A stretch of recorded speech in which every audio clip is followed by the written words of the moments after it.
Aurad B ವಿಧಾನಸಭಾ ಕ್ಷೇತ್ರದ ಎಲ್ಲ ಗ್ರಾಮದ ಪರಿಶಿಷ್ಟ ಜಾತಿಯ ಓಣಿಗಳು ಮತ್ತು ತಾಂಡಾಗಳಲ್ಲಿ ಸಮುದಾಯ ಭವನಗಳನ್ನು ನಿರ್ಮಿಸಲಾಗುವುದೆಂದು ಮಾಜಿ ಸಚಿವರು ಹಾಗೂ ಶಾಸಕರಾದ ಪ್ರಭು ಬಿ ಚವ್ಹಾಣ್ ಅವರು ತಿಳಿಸಿದ್ದಾರೆ.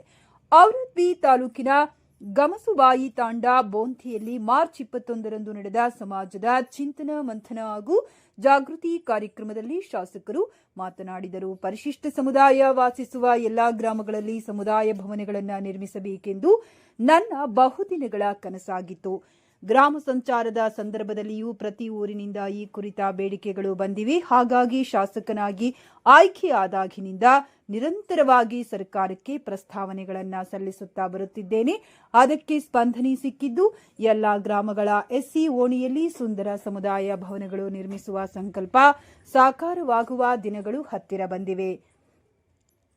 ಈ ಸಂದರ್ಭದಲ್ಲಿ ಮುಖಂಡರಾದ ಸಂತೋಷ್ ಜನ್ನಿಕೇರಿ, ಬಾಲಾಜಿ ಕಾಳೀಕರ್, ನಾರಾಯಣ ವಾಘಮಾರಿ, ಪ್ರಕಾಶ್ ಬಂಗಾರಿ, ಸಂಜು ಕುಮಾರ್ ಡೋಂಗ್ರಿ, ಸಿದ್ಧಾರ್ಥ ರಾಜುರಿ, ಸಂತೋಷ್ ಕಾಂಬ್ಳೆ, ಶಿವರಾಜ್ ಜಲಾಂಢಿ, ಸೋಪನರಾವ್ ಡೋಂಗ್ರಿ, ರಮೇಶ್ ಶಳ್ಳಿ, ತುಳಸಿರಾಮ್ ಬೇಂದ್ರೆ, ಸುಧಾಮಾ ಭಾಸ್ಕರ್, ದಿಲೀಪ್ ಸೋಮವಂಶಿ, ಕಿರಣ್ ಮಾರ್ತಾಂಡ್, ಹರಿ ಮದನೂರು ಸೇರಿದಂತೆ ವಿವಿಧ ಗ್ರಾಮಗಳಿಂದ ಆಗಮಿಸಿದ ದಲಿತ ಮುಖಂಡರು, ಪ್ರಮುಖರು ಹಾಗೂ ಸಾರ್ವಜನಿಕರು ಉಪಸ್ಥಿತರಿದ್ದರು.